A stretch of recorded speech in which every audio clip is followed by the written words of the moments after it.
Inspire, motivate, challenge. Welcome, Bunmi. Thank you, Maya. Pharmacist Bunmi Olugbeja. Olugbeja. Right. Defender of the universe. Defender of the universe. Voltron like. Alright, thank you for doing this. Thank you. So the name of the channel is Healthcare Soldiers. And the whole idea is to inspire, motivate, and challenge young professionals in the Nigerian healthcare industry. So I'll just start the interview. So my first question is, can you just tell us briefly about yourself, like your career in general, especially in the pharmaceutical industry, and how you started your chain pharmacy? Okay, Mara. It will be difficult to talk about my career without talking about a little intro about myself. Yeah. I was born into a parent of business owners. My parents still are business owners. Of course, not at that scale anymore. They are tired, understandably. My dad is a businessman, done all sorts of multiple trades. There's a joke in my house about how when they first got married, my mom wanted to be a teacher.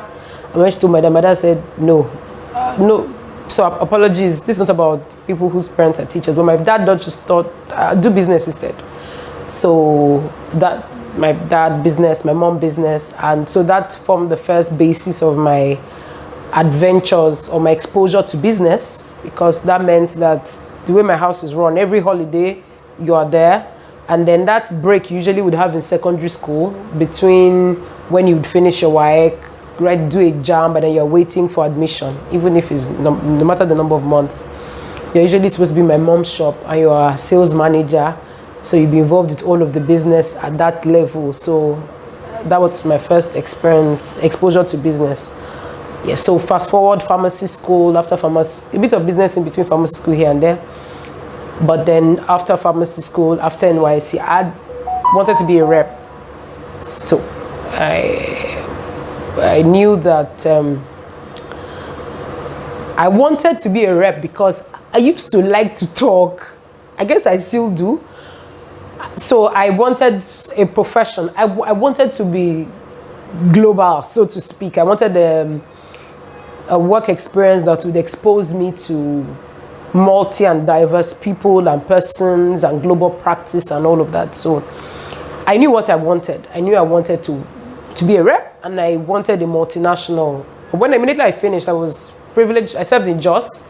I met some very good people who are still family till date, and one of them had, he was going to get another, so Emzor was starting an offshoot called Zolon, and so they were moving, it was something an offshoot called Hair School, they are medical surgical equipment, so they were moving him to that division, and his role was going to be automatically available. So he talked to me about it, and it seemed good. It seemed like a good idea. So I was finishing NYC, and then I already had a job offer. So I jumped at it, and I loved the city of Jos. It was so different from Lagos. So I stayed behind. So just came to Lagos for an interview, went back and started there. But then along the line, I wanted to do a master's, and for a few other reasons, I knew I wanted to come back to Lagos. And there was going to be an offer with a multinational. I remember I said I wanted a global experience. So I knew it was a move I was going to do. So I started out my repping experience in JOS from April 2008 to late 2009 when I joined AstraZeneca. And I was with AstraZeneca for till 2014. So that's like 5 years. I was there for like 5 years, and I had, so to cut it short, I'll just say here I am, because I then eventually resigned to start the business fully. So yes, that would do for the intro. And, all right, thanks for me. So from 2009 to 2014, you were working for a multinational. Yes, as a medical rep. That's what I was. You resigned and started your own retail pharmacy business. So like what's inspired you to do that? Why didn't you decide to follow the traditional career path in a multinational, hierarchy, as opposed to starting your own business? What inspired you? To be honest, I didn't leave the multinational because I wanted to. I usually would say to friends that God closed all the doors and left only one open, and that was the exit door. I honestly didn't want to resign. I wanted to follow that path of progressing in my career, but things were not meant to be. Looking at it with the benefit of hindsight, I think it was honestly divinely orchestrated. I had some internal challenges with my uplines. The system was not conducive for growth. There were supposed to be a few interviews and all of that. Things didn't work out. But I honestly had started the business as a side hustle. Yes, I'd started the business. I started out of a need. I grew up in Ajegunle. Actually, my parents live in Ajegunle, and that's where I grew up. That's pretty much my early starting. And I remember I'd done internship. No, not internship now. I'd done my IT in JK Pharmacy, and that was the standard. And interestingly, my father didn't trust any of the pharmacies or the chemists. Even though I later found out there were a few pharmacies, they didn't trust the pharmacies and the chemists in the area.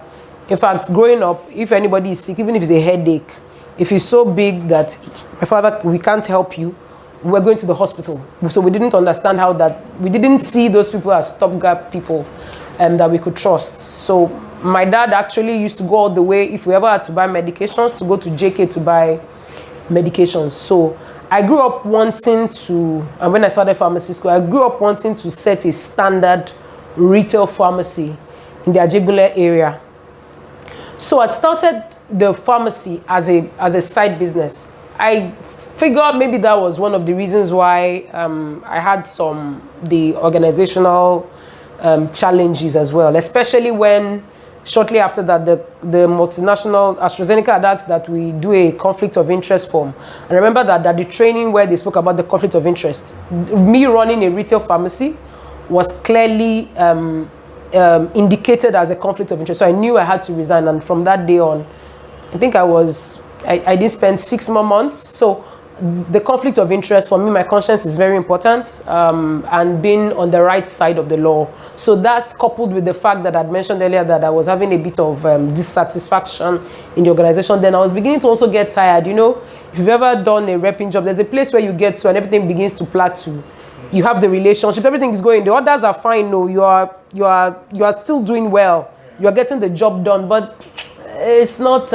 So I wanted more, and the more would have been maybe a promotion and all of that. But that wasn't seeming to happen at the organization because of a lot of factors. So the next best door was to exit and face the business. It didn't seem like what I wanted, but I was glad for me because it was good. It was supposed to have been a stopgap, interestingly, but then it turned out to be all that I do, and I'm grateful that I do now. So. Okay, so that's very interesting. Thanks, Bunmi, for sharing. So I just have a follow-up question on that. So assuming everything was fine in the office, at the company front, and you already said your business on the side as a side hustle, but if everything was fine, what do you think would have happened to your business in the long run? I'll be honest and say there probably would be no Primeah Pharmacy at that level. It probably would have remained a side business. So you see, that's why I said, with the benefit of hindsight, everything was divinely orchestrated. I believe in God and how that He works things out. So I honestly, I would have been comfortable. I'd have just sat pretty, and I'd have been rising in my career. I've always been a diligent person to give my work. At least that's the work ethic I grew up with. Interestingly, you know, when I mentioned work ethic, I remember that when I'd started the business as a side hustle and I was also a rep, my dad, because of course I was living at home at the time, I'm married, my dad would insist that I must give my employers their due. So I would not be found in the pharmacy. Not because my employer would catch me, no, but because my parents insisted that was wrong work ethics. So I'd be between the hours of 8 and 4. I would not be found anywhere else except on the field or with customers. Of course, sometimes it will take longer than that if you have meetings with doctors, if you're waiting to see them, all those roundtable meetings and all of that. But I typically I would never be found in the pharmacy at that time. So even though, because most times the conflict of interest thing is about how that it will take your time, or maybe you supplied or something. That was not it for me. My work ethic was strong, and I would not be in the pharmacy at any other time. So the plan always was to give my work, because my employers, like my dad would say, they are paying your bills, so sit here.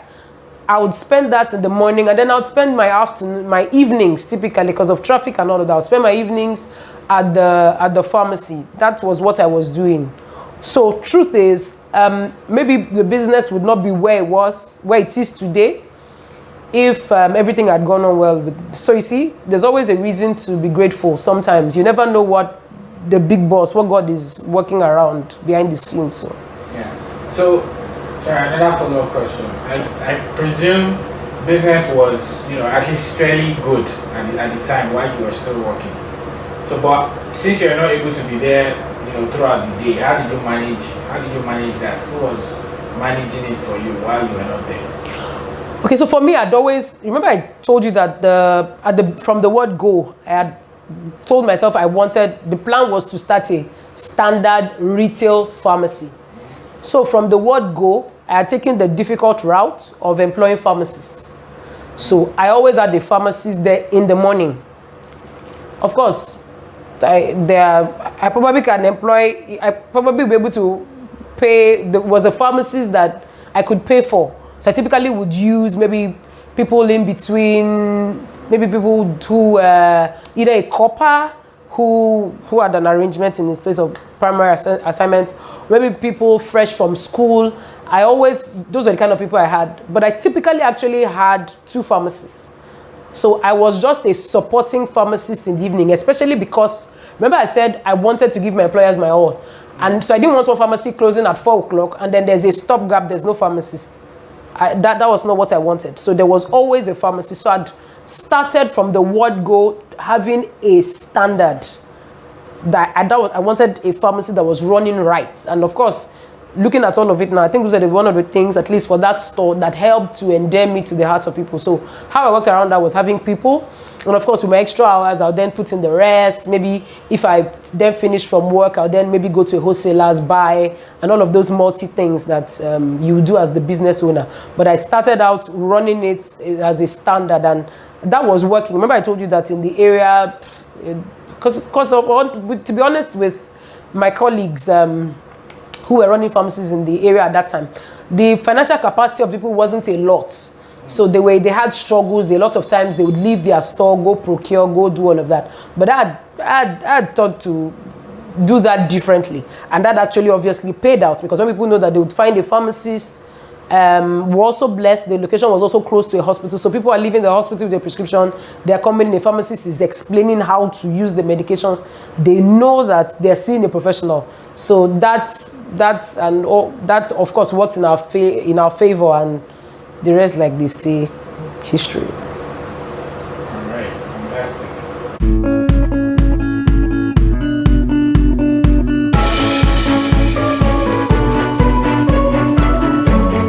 I think you've already told us why you left.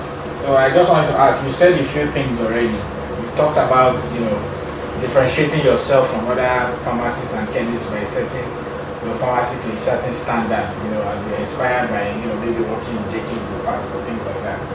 And also making sure that, pharmacists around at all times. But what would you say are some of the other factors that have contributed to the success of Primeah Pharmacy? Well, I would say, okay, so if you've noticed from my conversations, I've been saying a lot about how that, I feel that even my running the business was divinely orchestrated. So obviously, the God factor. Scripture says, "Is he that teacheth thee to make wealth?" So I honestly would say God. But beyond that also, or apart from that, I've always been a passionate person. So I'm sure even the tone of my voice in this interview, you see me very... I've always believed in being passionate, consummate with whatever that I seek to do. So I'm not one to do something and do it half-heartedly. And I guess when I mentioned my parents' work ethic, it also made sense with the core of person that I am. I was to give my all to my employers. So It's what I had on the inside of me that I just simply brought to the business. I say to young people all the time, especially in my staff, I say to them, just, you use me, forgive me about English, use me to do experiments, yeah? Just give me your all, like you will do if it was your business. When you're used to giving it your all, that always goes a long way. So passion, I'd say persistence also, even in the face of adversities, because we've had our fair share of adversity in business. Sometimes those things don't look like that on the outside, but there are issues. We've had issues in business, but ability to stay in there is also very important. Not throw it all away and run away. Persistence is major.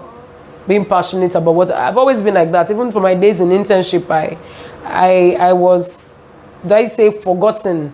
I ended up spending, so typically you spend 3 months. I did my internship in Lut. Typically we spend 3 months in a posting. I ended up spending almost 8 months in one posting because my boss was so comfortable with me. And the first time they tried to post me out, my boss, I said, oh, leave her. And that's because the pharmacist in charge, principal pharmacist, was going on maternity leave. So she said, oh, she needed somebody who could be in charge to help her out anyway. Of course, she was the chief. And so they had left me there.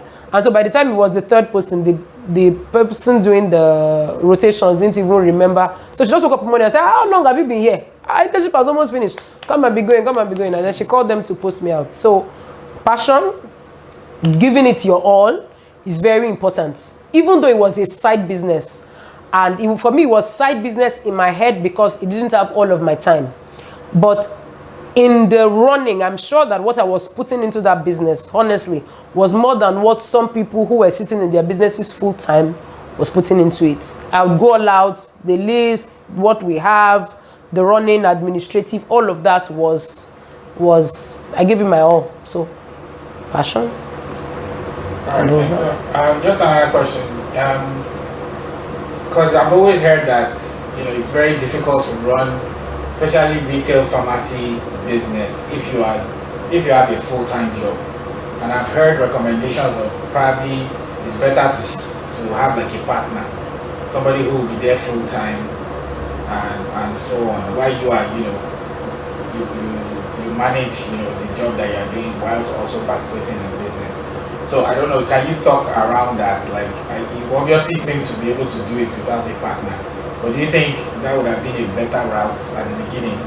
I mean, assuming everything at work was, as it could have been. So everything depends on what do you see, what do you want.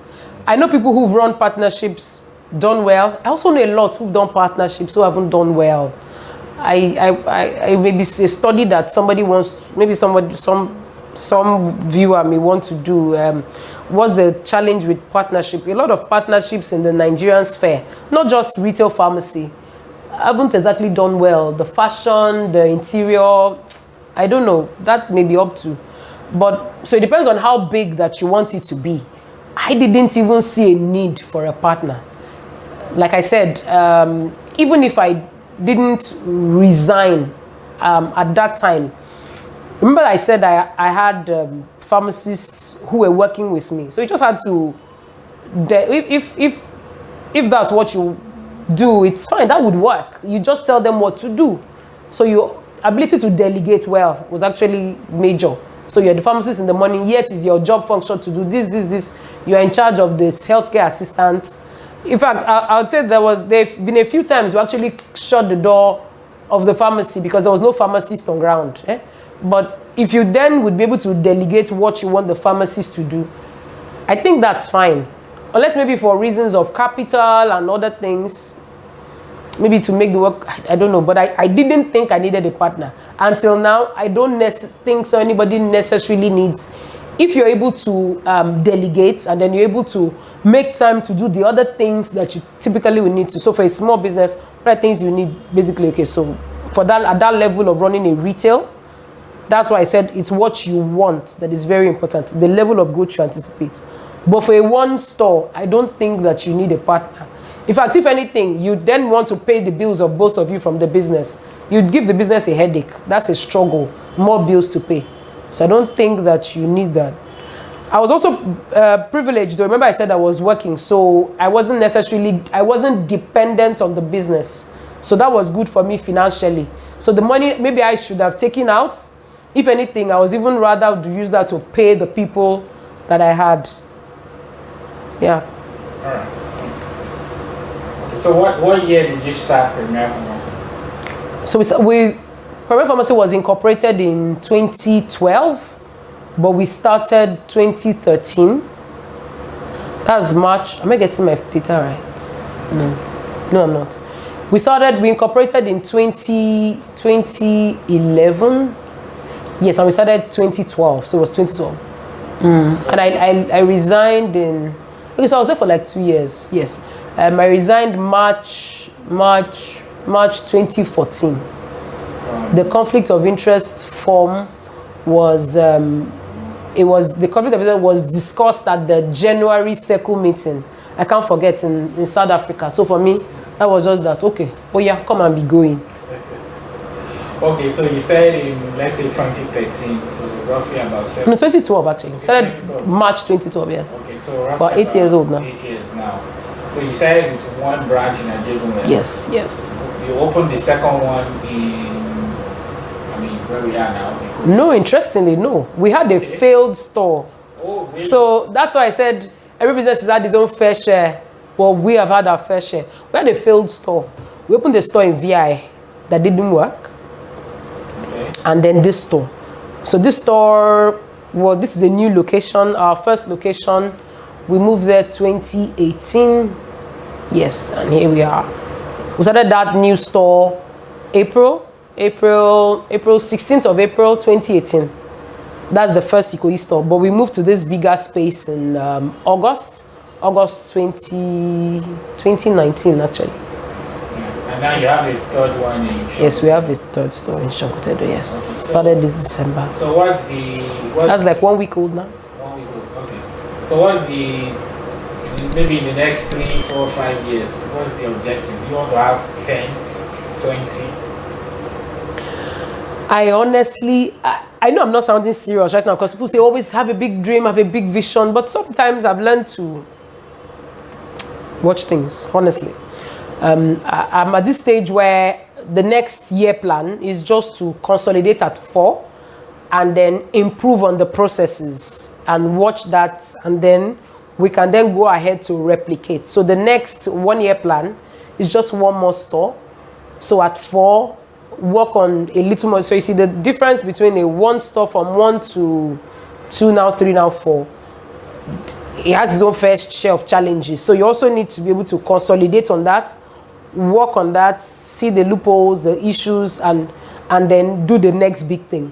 So the next big thing, maybe I shouldn't tell you yet, as to the number of stores, but of course growth as well. But the next year is just to consolidate at the 4 and get ready for a bigger level of expansion. 24-hour pharmacy. Right. That. We wanted to be different. We wanted to be available for the people for longer. That was something that was major for us. So for us at Primeah, we've always tried to meet the customer's needs. I've done a few courses in marketing, and in as much as emphasis on needs, not necessarily wants. Wants would presume that I'd sell things to like irrational antibiotic prescribing just because a customer wants it. No, we're not to meet their wants, but their needs. So for us, one of the things we'd always sought to do was to be able to get even orphan medications or scarce medications, things that the customers may be looking for. We'd always sought to make that available. And so that was one of the things that inspired the 24-hour store. We wanted to be available for longer for the people. In as much as I've had a few colleagues who would argue and say, oh, but the 24-hour is not necessarily profitable. They're right. It doesn't necessarily mean that at 2 o'clock, at 1 o'clock, it doesn't mean that you make profits. But we've also had very good testimonies where people who've walked in and wanted to, somebody run out of Ventolin, that's saving a life. Somebody wants insulin. They're coming from a hospital. The insulin is not available at that time of the night. So for us, it was born out of the need to be around for the people for a longer period of time. That was it. And also to be able to differentiate us in business as well. So it wasn't necessarily about the profit. It was to be, if I honestly have my way, all of our stores, if not for the security challenge, all of our stores will be running 24 hours. If I could have my way around, if I could sort out security. But we understand the complexities in Nigeria. Another question I have is, you started this with your first store in Ajigule, which was very successful, obviously, and has provided you... Depends on the definition of success, but it was a good store. God was good to us, yes. It still is a good store. So it obviously afforded you the means to expand. But since the first store was very good, why didn't you just stay comfortable and say, okay, this is very good, I'm making some capital, let me just stay where I am? Why decide to take on the extra responsibility to expand? Can I ask a question first? Because you've said afforded me the means to expand. Do you mean provided the finances to expand? I don't know. Okay. Whichever way, it could have been finances, could have just been maybe the drive. Okay. Yeah. Well, yes, the first store was and still is largely profitable. Okay, so the easiest way to answer that question is to say, if you have a source of money, life is good. If you have 5 or 10 or 15 sources of money, life is gooder and then best. So I think that's easy to understand, to say that I've always told, I'd mentioned before that I've been a persistent fellow. I'm very passionate, I'm very diligent. So my kind of person won't want to stop and sit pretty at one. If you make something from one, if there are multi ways, multi places, if you're able to increase that, that would be better actually. So why not do that? But of course, in retail, you have to understand that location is key. Location is everything. So it's also the need to be able to get the right store and to be able to do that. And just to correct that impression, it doesn't mean that the first store wasn't able to pay the bills of the expansion of the new stores. I mean, if anything, I mentioned that we've had a failed store. So even if we're taking out money to be able to do a second failed store and it failed, that probably should have meant I should run away, like with my tail in between my legs and all of that. But it wasn't that. It was because I wanted more. I wanted to be able to get more, to be able to reach more. And then with our vision as a store, I wanted to be able to make our services, because I think we're very unique. I think so. I wanted our services to be available to a lot more people. And so that was one of the reasons for the expansion. Remember, I'd also said that when I was working in a multinational, my goal was to be big. I wanted to, the vision was big. It was to be able to get to the ends of the earth. Yes. And so I wasn't going to just sit pretty in the Ajigule store. It was just the first one, which I said started out as a need because of the exposure to JK. So I knew that was only a matter of time. I was going to go out and look for more. And so that was it. Okay, so there are probably going to be a lot of young people watching this. And there are some people who are probably just like you, medical reps, or working in a hospital somewhere, and they are looking to start their own retail pharmacy business. So like, what kind of advice would you give? Especially, looking at your own peculiar experience. So somebody is thinking of starting a retail business today, but they already have full paid employment. And that's what they want to do. So what advice would you give them? Well, so first thing sounds cliche, but why are you starting? Why do you want to start? It's important to be able to explain your why first before you commence. If it's another extra source of income, the other look for a startup, invest in the startup. Because business is stressful, honestly. And running business in Nigeria is a stressful place, and we all know it, eh? Somebody will call you generator, is something, this light went off, farm, those things that are not pharmaceuticals yet. You're supposed to be able to meet that need. Or would you start out and be at outsourcing things? Not at that level. So it's important to find out the why. That why should be your ginger. Like I said earlier, if you can't answer that well, if it's just an extra source of income, you don't have to run your own business to be able to make extra income. That's the truth. There are other things you can do, and they don't have as much level of risk or as much level of stress as running a retail pharmacy would. And so if you're able to ask your why, and if even after the why, you still sense that it's something you want to do, then it's important to take your time and get the right location. Location is everything. Even though people will say, oh, Lagos, there are too many pharmacies. But guess what? There are still some very nice locations that you should be. So after explaining the why, don't just say, I want to start a business, start it somewhere. My father has a house, let me use my father's house. No, don't do that. Get it right. And that's something that, well, I'm not sure I even have the strength and the energy to be able to do that now. But it's also something that I have a passion for. I've always thought to be able to help young businesses and maybe do consulting for people. But it's so important. You need to get all of that right. You know, location analysis. Why are you looking at this location? Well, you know, what's the market? What's the potential? What's the earning power of the people around? Even if the earning power is not a lot, like my Jiggle store, is there a market? What do you see? You'll be able to explain all of that. And if you think there is something you want to do and all of that is checked and tick, go for it. Go for it. It's worth it. For me, I'd explained that it was also based on the need. So I was comfortable when I was particularly happy, even when the business wasn't necessarily making a lot, but I was happy that we were meeting the needs. We're helping the community. When the first strike occurred, so the location is close to a general hospital. When the first strike occurred after we started, I was actually a bit worried because I was saying, oh, maybe the general hospital is a large source of business for us, and then maybe the general hospital shut down, maybe we would run into issues. But interestingly, I realized that we were blessed because we had patients now walking. They had seen a standard. They thought they could trust us. So it was now our job as pharmacists to give them the best. So they would actually come in and, you know, explain their symptoms to you. We had professionals, our team were regularly updating our knowledge and all of that. So we're actually meeting their needs. We're following up. How are you? Are you feeling better? And the feedback was good. So that made me know that, of course, this is right. So all of that as well, very important. You can do it. That in itself will give you joy. Well, he gave me joy besides just the finances. So if you want to do it, if you've ticked all the boxes as to the why, please go for it. Go for it and give it all that you have. Well, even if you're working, give it that part that you have. But you know, that part that you have, give it the all. Cut out the distractions. Everybody has time. That's the truth. So cut out the distractions, all of those things that can compete with you giving that side business the energy, the demands that he has. Right, so just a follow-up question. Do you think working full-time, you could have built Primeah to where it is now? Do you think that is possible? I think this is something I didn't thought about before, but I don't think so. The distraction would have been a lot. So I think there's this quote, I don't know whether it's true.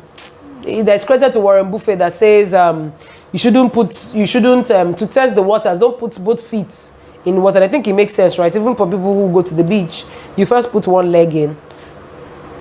For me, it was a side business to meet a need. So I wanted to run it side by side with what I was doing. Keep meeting that need and then be making small money from there. But then I'd resigned fully to do this. So I don't think that would have grown Primeah to this point if I still had a full-time job. And that's why I'm grateful also that God orchestrated the events to having me resign. I honestly don't think so. I wouldn't have been so passionate. The distraction would have been a lot because it's shared. So maybe for somebody who wants to do it full-time, maybe you can test the waters, start it small, depending on the environment where you are or your workplace. Find out, do it right. Find out what the concerns about, what are the organization's policy and all of that, to having your own side thing, and just find out, start it and watch it grow. And then if you see an enviable future, then you can step into it. So the truth, when I resigned, I had a few friends say to me that, so after I resigned, they asked, I particularly remember someone emailed that asked me and said, so now that you're in the business full time, maybe you're making more money. And I told her no. She was surprised. And for me, that was because after I left and I got into my car, I was actually analyzing it, that you're not necessarily making more money at this time. Why is that? And I realized that the business was actually running. Remember I mentioned delegation before? I delegated. I had a team. The business was running.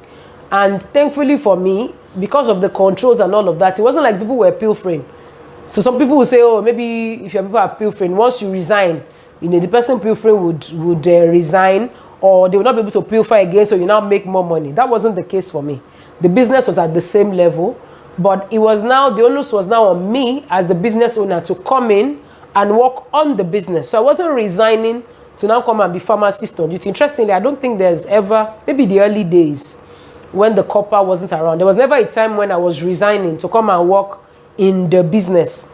I'd always had pharmacy, so my job was to resign and come and work on the business in terms of bringing fresh ideas, new strategies that would help the growth of the business. So that was what I resigned to do. And so, yes, we wouldn't have grown to here because I would not have that time to come and build extra things to help to grow the business. Okay. Thank you very much. You're welcome.